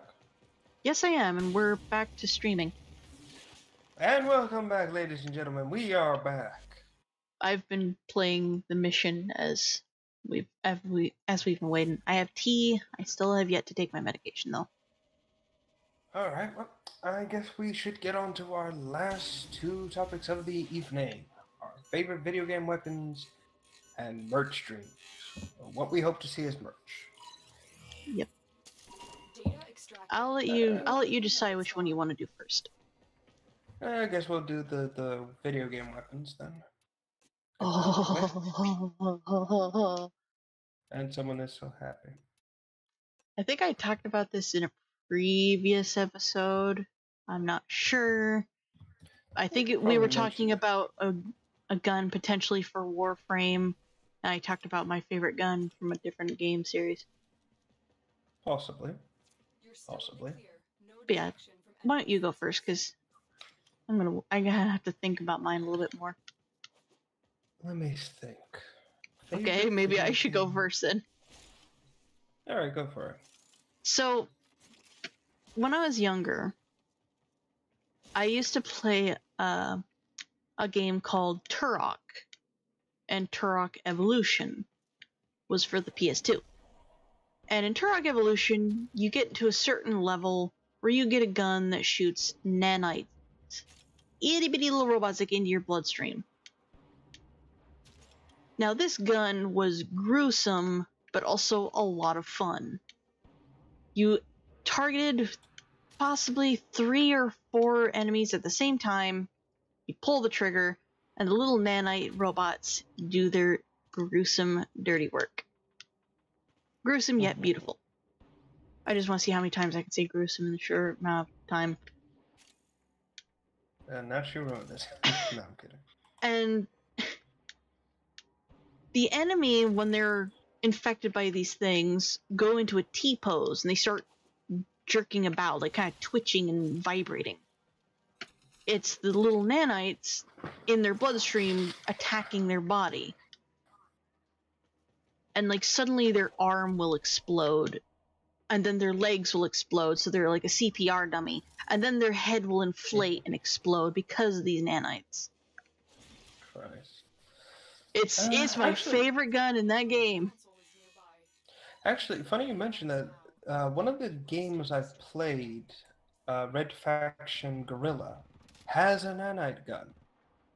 Yay. Except, well, it doesn't do that. It actually, the nanites are like you can actually see them. They're a little like yellow cloud, and when you shoot someone with it, they literally disintegrate from the inside out.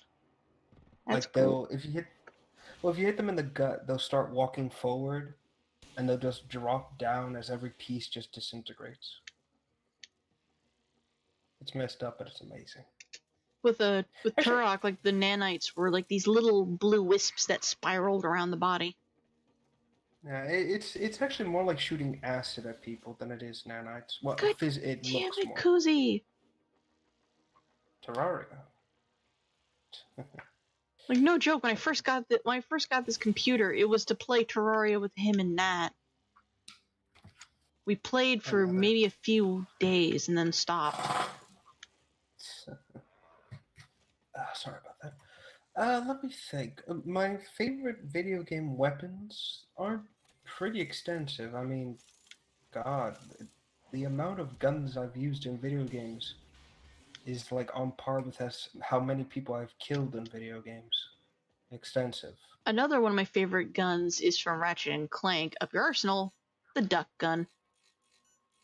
I knew. I had a feeling it would be the fucking duck gun.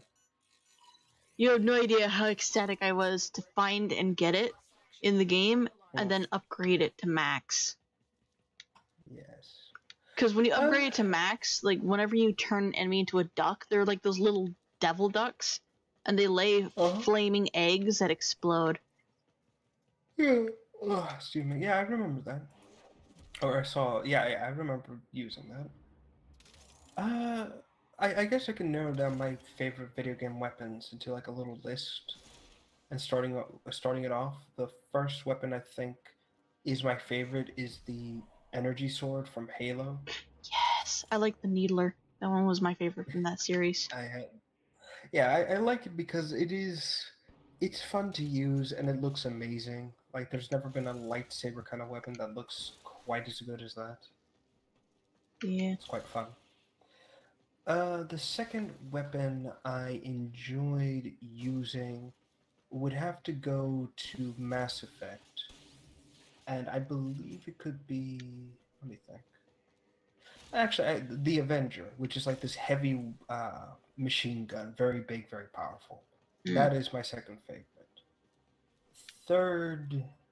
Opticore. Favorite... Opticore and the radiation shotgun, the Atrica. Oh god, I'm blanking on its name. Yeah, the Opticore and the radiation shotgun from Warframe are my favorites. They're quite fun, and I enjoy using them. And finally, my favorite gun in video games is the BFG. From the new Doom game, I should say. If you had said movie, I would have kicked you out of the call. No. I fucking love the new Doom BFG. It is so much fun, and I just love annihilating everything. I had to say, a majority of my favorite guns come from like Ratchet and Clank or Jak and Daxter. Oh yeah, that's another one. I also like. Actually, I like every gun in Jak and Daxter. Those were so good. They're responsive. Like the thing is, like the guns in Jak and Daxter were a bit more realistic than they were in Ratchet and Clank. Yeah, they had a bite to them. Mm-hmm. And yeah, I love it. But like for Ratchet and Clank, I liked the suck cannon just because it was funny to shoot Tyrannoids at people. Suck. Blow. It's Mega Mage. She's been set from suck to blow. No. Yeah. Actually, 1, 2, 3, 4, 5. That's the kind of password some idiot would put on their luggage. Wow, that's just what I put on my luggage. No comment. Actually, I can also say this. I do enjoy. There's actually a Halo 1 mod, which turned everything into like this incredibly crisp and clean HD thing, and it also added a lot of amazing weapons to the game, like a brute needler, which sets people on fire. It was amazing. It's called Halo SPV3, which I believe stands for Single Player Version 3. And it's fun. I love the look, I love how it's designed, and I just can't help but say yes. Yes to all these amazing guns. Yeah, like my list, if I can continue with that. The suck cannon from Ratchet and Clank, the duck morpho ray from Ratchet and Clank. I never got to try the Rhino. I just didn't get to finish the game. That homing in gun from Jak and Daxter. It was a minigun where all the bullets homed in on the enemy. Obviously the nanite gun from Turok, the needler from the Halo series. I want to say the portable cannon from Serious Sam. That is like the most ridiculous weapon, but it's so good. And and the physics gun from Gmod, and also the Nyan Cat gun from Gmod. Oh fucking hell! Yes, those guns count. Those guns count. Fair enough. Nyan Cat. I'm a bigger sucker for just giant, powerful guns. It's just who I am. I will say I enjoyed the boar in Warframe, but I just don't enjoy shotguns in this game. Though I am starting to really like this Phage. Have you tried the shotgun with the explosive rounds, or the explosive shell option on it? The grenade launcher, I should say. I don't know which one that is. The Corinth. Nope. Liam talks about it so much, it just doesn't sound interesting anymore. It works as a shotgun. I think you'll have fun with it. I mean, if I'm saying it's great, it has to be. Things like I struggled with the Dragoon. I don't like it.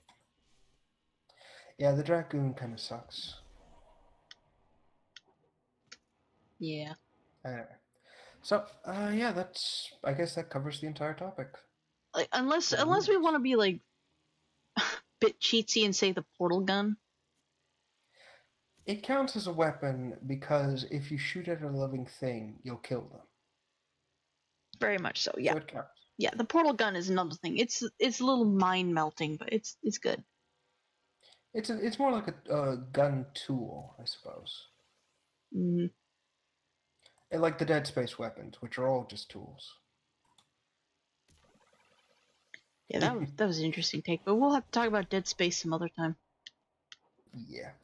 Again, we can do another series retrospective. That was a very quick subject. Like, these are our Yes, we are, favorite like I guns. said. That is all. That is all, yeah. Nothing else. All right, and on to our final topic of the evening. Our favorite, merch that we want to see in reality. Oh, I almost forgot. Technically it counts even though it's based on a real gun. It has to be the Grizzly from Unturned. They won't even know it's gone. Really? It's based on like a real sniper rifle, but it is loud. Mm-hmm. But anyway, yeah, the topic is like is game merch, like what we hope to see, what some ideas we might have, and is there a game out there that honestly doesn't deserve to even have merch? That's basically the topic. Yeah. There is one thing I want to see as merch, and that is, as cheesy as it's gonna sound, Warframe model kits. We've talked about this before. We've definitely talked about this before, but probably not on an episode, not in depth. But we have talked about like DE releasing model kits of the Warframes, possibly talking with like with Nerf to get toy replicas of their weapons. Yeah, and swords. Yeah. I honestly want to see them try to make toy guns of all the infested weapons. That's gonna be weird. Yeah. I got a feeling it's never gonna happen. Then hard cut to when it actually happens. And hard cut to somebody turning like a frozen chicken into a pistol.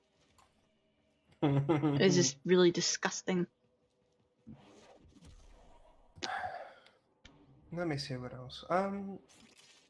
What I want to see as merchandise.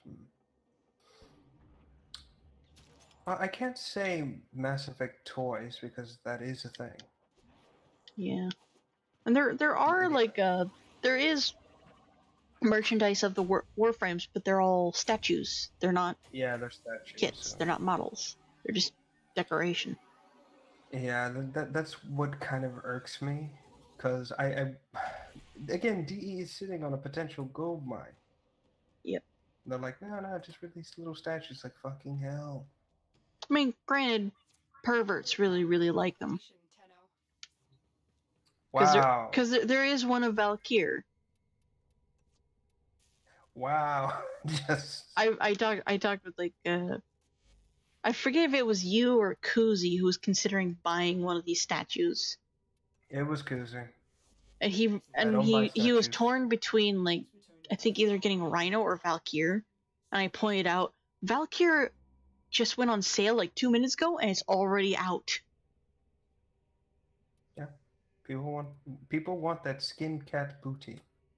Yeah, that is weird to me. Like if it's Valkyr Prime, I understand it, but Valkyr Prime or the Gemini skin, those are fine. Gethsemane. No, I call it Gemini because that's what it looks like. You know, the Gemini twins. Yeah, and there's really no defining design for them. Yeah, it's okay. Anyway, what else? Game merch that I want to see. Well, I can't say I want to see a portal gun because that already exists. Yeah, there are. Lights up, makes noises and everything. I do want to see more Turok stuff. All right, Turok game weapons, yeah, or things in general from Turok. Actually, hold on, let me see something. Oh, for those of you who might be a little creeped out by my Kavat, here it is. Super creepy. It's got a mushin face and its eyes are glowing white, but I colored it solid black. I'm so sorry. It's like, I'm so sorry, cat. I'm so sorry you have a smush face. Well, it's still cute and useful. Okay, here's what I want to see. I want to see a red faction gorilla or a red faction in general hammer, like an actual prop of the hammer. Mm. Have you seen that fucking thing in action? Nope. We can safely say that there is no need for a gravity hammer from Halo, because Man-at-Arms have actually made that, and it's insanely heavy. Plus, there are, you know, Halo, 343 and Nerf have partnered. There are Halo guns out there. Yep. So I'm sure there's a Nerf gravity hammer out there. Did you see the Man-at-Arms where they made the sword from Steven Universe? No, I have not. I have. They made Rose Quartz's sword. Okay, then we can count that off the list as well. Steven Universe weapons. I do actually want to see Garnet's fists. Sock and bomber. Yes. Actually, no. You just take Hulk gloves and modify them. Yeah, I guess you could do that. Okay, what about game food, like pastry? Does that count? Oh my god, there are so many games like set in like alien worlds, and Warframe is an example of it. Like the fish. I want to eat all these fish. I want the Talux. You would give me the Taluk. I think I want the Gupala. I'm not sure. Exactly. It's like this game, Warframe would make a killing off of selling Warframe themed foods, even in limited bulk. Mm-hmm. I mean, the one the one I would like to see is, well, actually, DE did have for one of their Tentacons, they actually did have a what's it called? Drinks. They had drinks inspired by oh my god, what's the word I'm looking for here? Characters and things of that nature. It was kind of cool. Let me see if I can look it up. I watched the primetime earlier before the stream, and they were trying to decide what Warframe is most like which Disney character. Villains are allowed. Fuck off. I liked it. Fuck off. A lot of them were very clever. Some of them just didn't make sense. Like, Okay, a lot here of we people go, were hung up on who the hell is Tarzan. Okay, here we go. So, the name of the drinks were Corpus Cosmo, Grenier and Tonic, Vahex Gene Juice, Thresh Cone Extract, and Max Rank Vitality. I don't want to think of that. He's a potato in a jar. He's a potato in a jar. Ew. Oh, man. They also sold greedy milk at one of their events. And I'm so mad. I want to taste that, damn it. It looks delicious. Is it like the blue milk from Star Wars? It is kind of, like, that's what it's kind of become, you know? But it isn't exactly the same thing. Oh crap, I should have brought my Necros. That's actually something else I want. You know Disney's trying to build a Star Wars land, right? And Toy Story. Yeah, well, they're trying to build that, and the one thing they have to have is blue milk. I refuse to go there if blue milk is not an option.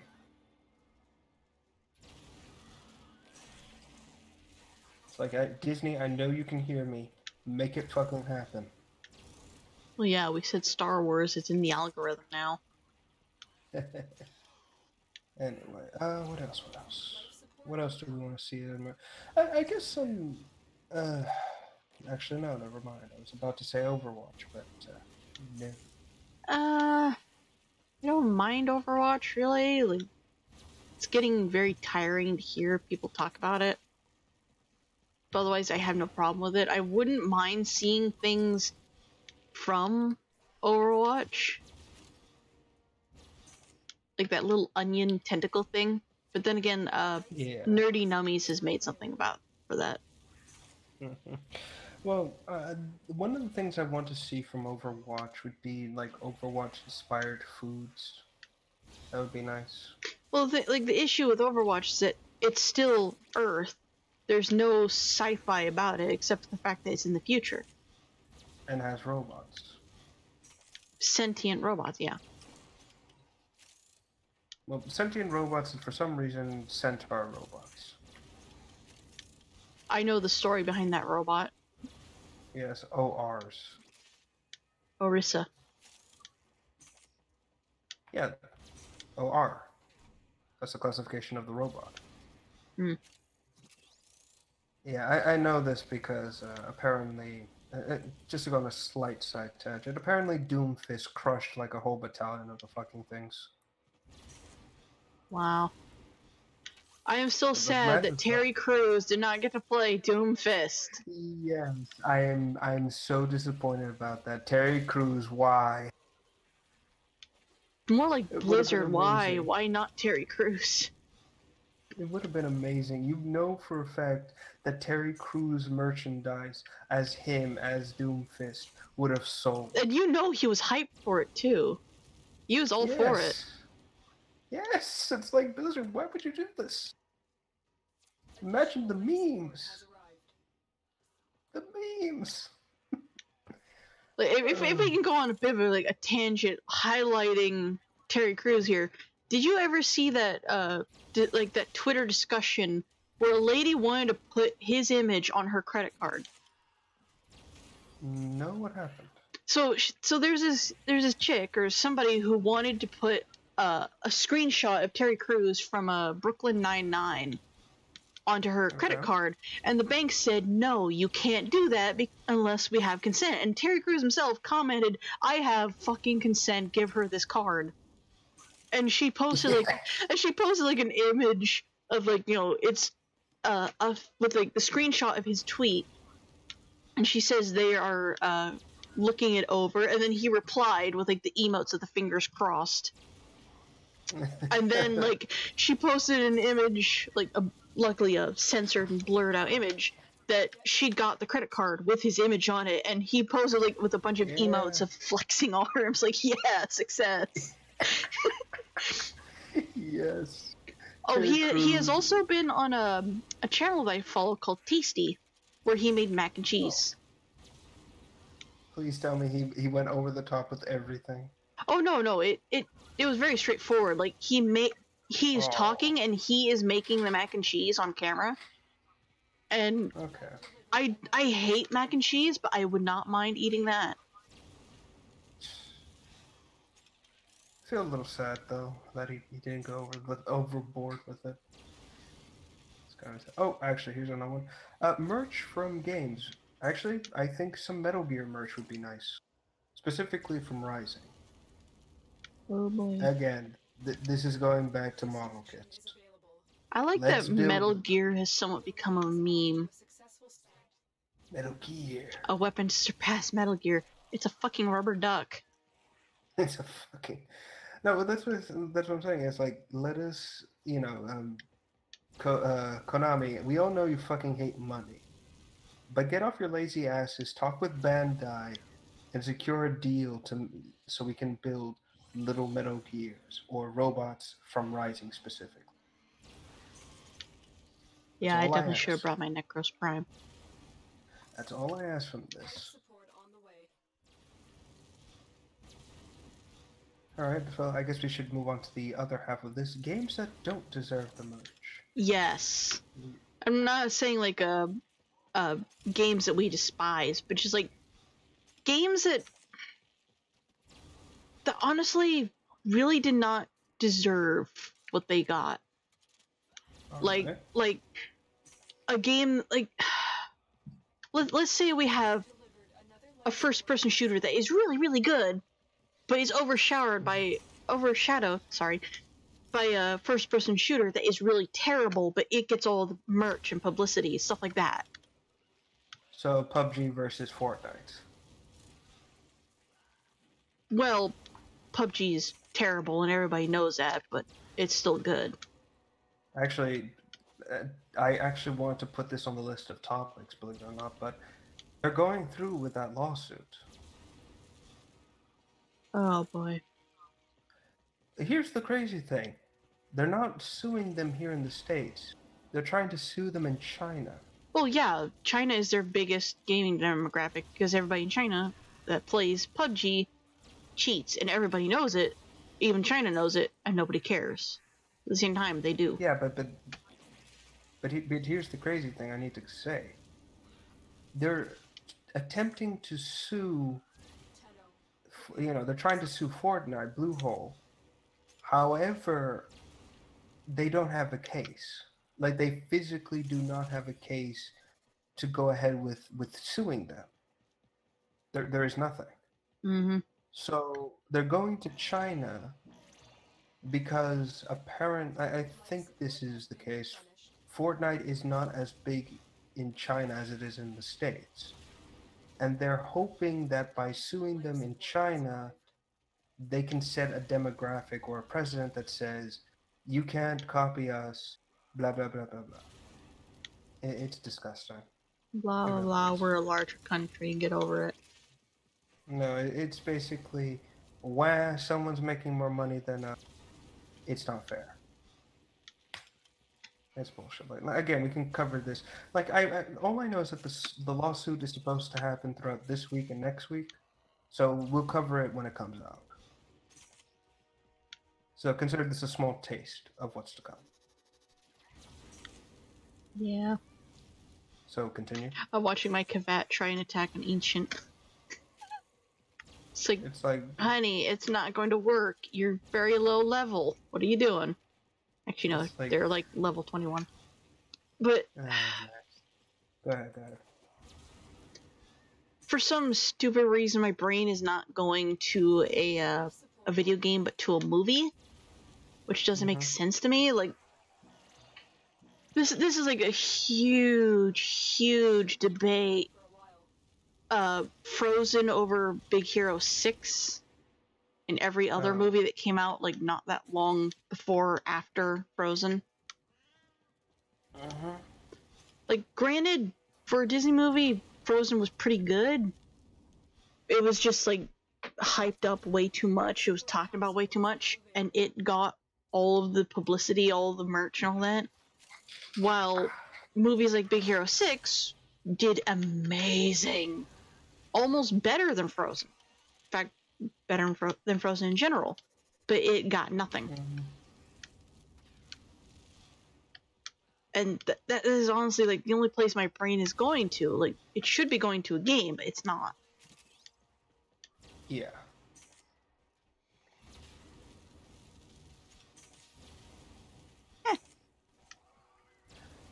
For me, there is one of the game companies I think that doesn't deserve its merch or, franchise is Borderlands.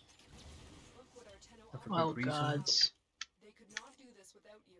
The biggest thing, like, my big beef with Borderlands is just, one, it's the whole, they stole money from aliens, colonial marines, so they can make Battleborns 2. Borderlands 2, my mistake. Battleborns.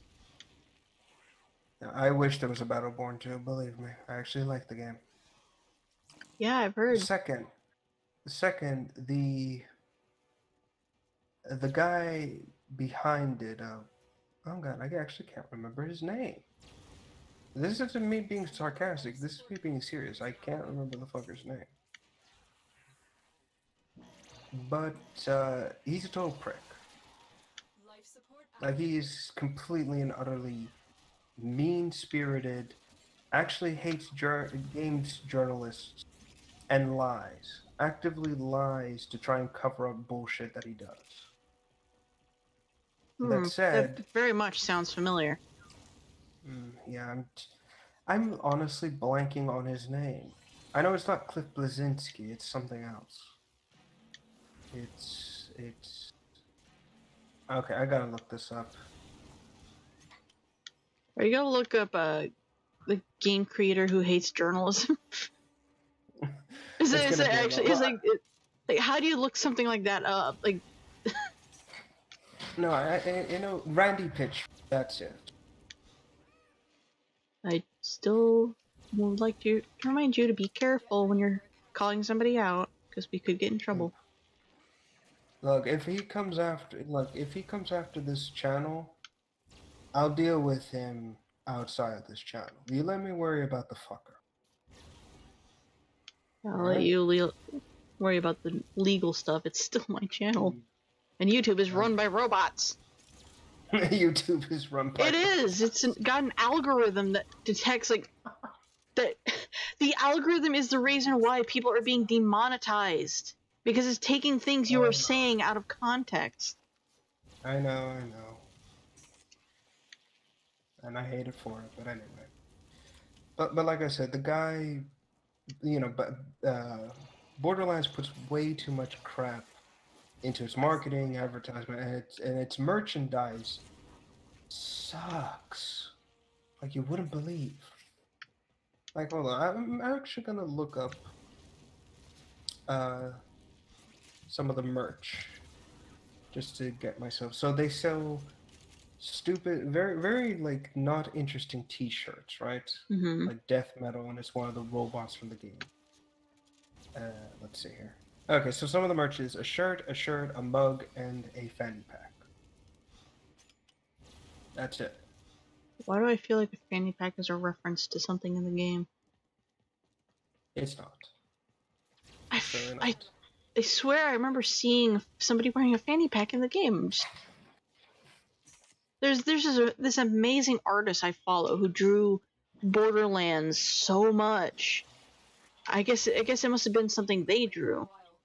I'm thinking of. Probably. They also sell. They actually sell Borderlands Psycho Buzz axes. The weapons and the mask too. Those are the only two cool things Borderlands has going for it. Everything else is just I remember when you first talked about Borderlands to me, you made a reference to something, and like the entire time I thought, okay, that cannot be in the game. And then I see like clips of it, and I see gifs of that scene all over the place, and I went, holy crap, what is this game? Can't believe that's in it. I believe it was the moment where that psycho wanted to flirt with a gal, but he said something really weird. Like no. I eat pants or something. Oh yeah, I remember. I couldn't believe that was actually in the game. Yeah, it's so stupid, but it's funny. I have the shiniest meat cycle.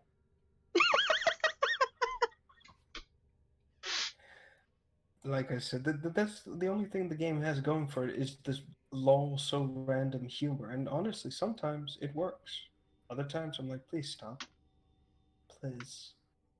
However, I feel like they put too much into their merchandise and that kind of killed the game. I actually wish they put more effort into their Battleborn stuff. Because it's very creative. I'm actually a huge fan of Battleborn. For those of you who don't understand, Battleborn is a intergalactic game. It was basically Randy Pitchford's, not Ford's, attempt to fight Overwatch. He lost horribly. But it's still a good game. Yeah, and it's kind of funny in some areas. I like the really big guy that's always eating Fruit Loops. Oh yeah, Montana. I love him. You know, he created his own theme song, right? Oh god. It's stupid, but it's catchy, and I'm like, you know what? Yes, new ringtone, let's go. But still, everything else in the game is very nice. I would love to have a plushie of some of the characters, or a little statue, or just anything really, because it works. Battleborn is something I've enjoyed, and honestly, as much as I dislike Randy and what he's done, I actually feel sympathy towards him and this project, because it had so much life, so much creativity, and he's basically just kind of sad on his hands doing nothing. Clean it up.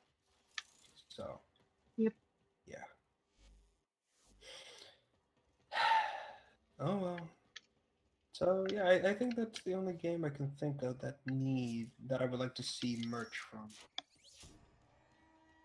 A steady What stream of else? toxic spores is being released into the area. Now I gotta pause the game and look at my Steam library to remind myself, because I think I Oh had my something. God.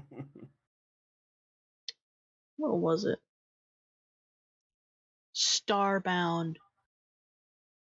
That was Really? it. There There's nothing needs for to be Starbound? merch from Starbound. Emergency life support is inbound.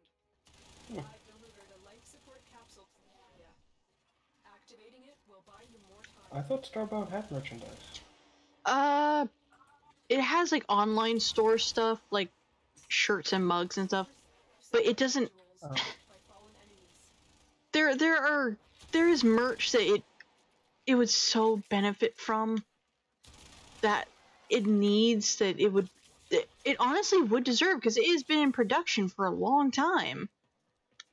And it went from being a Terraria clone to being its own game.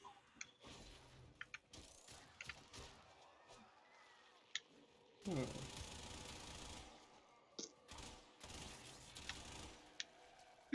We can Yeah, only, we can again, only it could rule be. out Slime Rancher, because that's definitely getting merch. Like, dear gods, if that thing does it, then wow. I'm looking forward Life to it. support incoming. Yeah, I'm big. You're just gonna get Like like I said, multicolored poop-looking things called slime. I'm fine. I'm fine with this. Like I said, I'm big. I'm badass and everything, but I do enjoy kids. Yeah. Fuck off.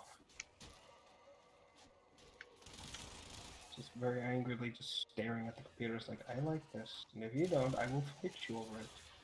Fight I me. love Slime Rancher. I wish I had it. Another life support capsule is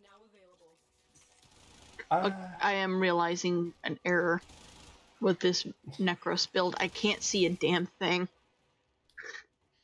mistakes were made. Like, there's so much Oh. going on screen, I can't see properly.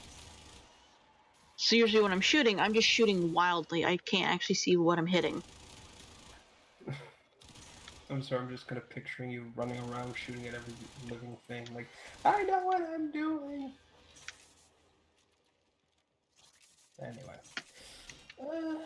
I think that covers everything in terms of merch. I think, anyways. Unless I'm forgetting something. I have a lot of games in my Steam library that are kind of obscure.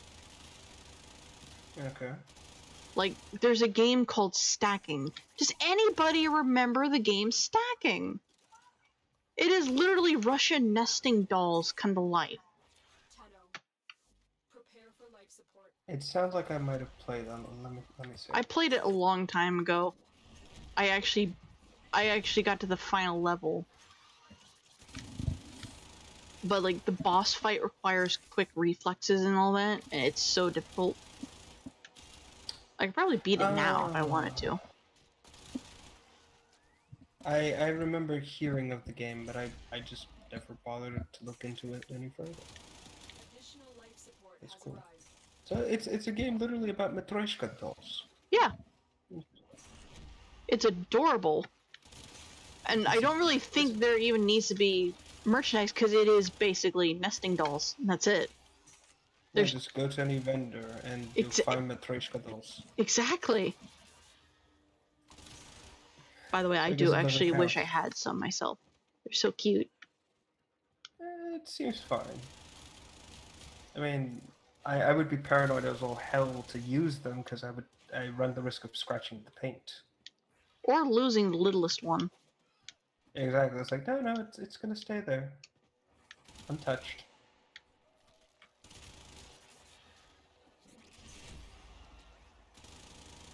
Like always.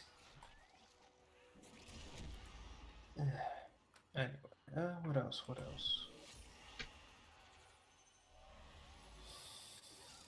Get ready for a capsule. Yeah, I think that covers everything. I hope, anyways. Yeah, there's a big problem with this build. Holy crap. I'm so low on health, I didn't even notice it.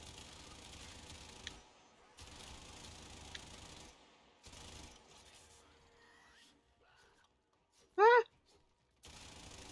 No, shoot, damn you.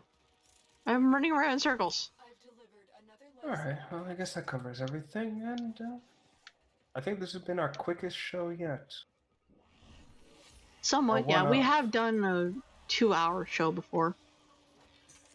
Yeah, hopefully we can keep this up, so people will stop bitching at me about how long these Uh-oh. things are. What? No. What did you do? This build, like, pulls health out of my Necros just to do the despoil. Keep up the good work. I thought something happened to the stream for a second. I was like, what did you do now? But I also have Equilibrium, which means I can earn health just by picking up energy orbs. Unfortunately, I'm using Despoil. Oh, I turned it off. Nice. Alright, I think we should, I guess we're covering it up tonight. So, Yep. yeah. Let me get to extraction, I'll get to my ship and say goodbye. Alright, so thank you everyone for being here tonight. I guess this was a bit of a quick show this time around. Yep. But, yeah. So, same time next week, we are going to be back, cover a few extra things, and see where we go from there.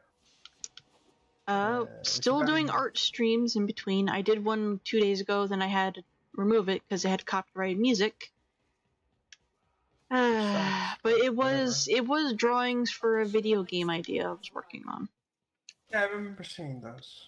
Actually, I may have a project I would like your help with. Yep. We'll talk more later. Yeah, It's like like, the we next will talk art more stream later. is going to be more video game designing. Mostly just sketches of like critters and characters are in it. Actually, some people have commented on my DA when I posted up episode 1, Mm-hmm. and some of them talked about the other episodes we did, Oh. and they said that they want to see the show and combine with some of the art stuff you do. Oh yeah. I can draw some stuff. They don't mind. Yeah, I think if we combine that, that'll be interesting. Trading Warframes because Necros Prime has a growth. Yes. All right. So I will go with my new Banshee Prime. I have Zeph. I have Trinity Prime building right now. Fair enough. All right then, everyone. We will catch you next Thursday. Yep. Bye. Thanks for watching, guys.